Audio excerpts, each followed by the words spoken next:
For my final assignment, which was a media review,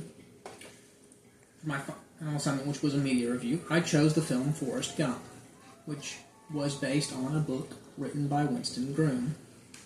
The film Forrest Gump follows the life of a developmentally disabled man through the 1960s and 70s.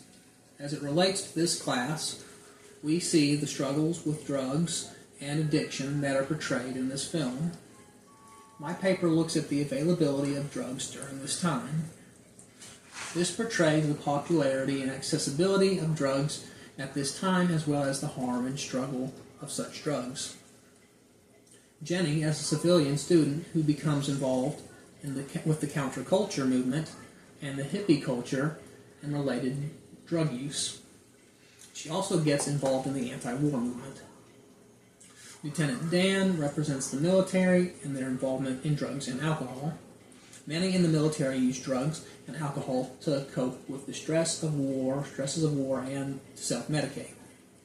Forrest Gump is able to be a supporter and help them through their addictions.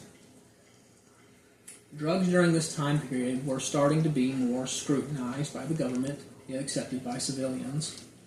The hippie movement made drugs seem popular and acceptable. However, they still led to heartache and dangerous behaviors. Drugs cause detrimental damage to not only one's physical health, but to their mental health as well. Many use drugs for recreation, but also to escape the stresses and anxieties of everyday life, whether it be a civilian or a soldier fighting a war. This concludes my review of Forrest Gump and the problems associated with a drug addiction and abuse by both civilian and military.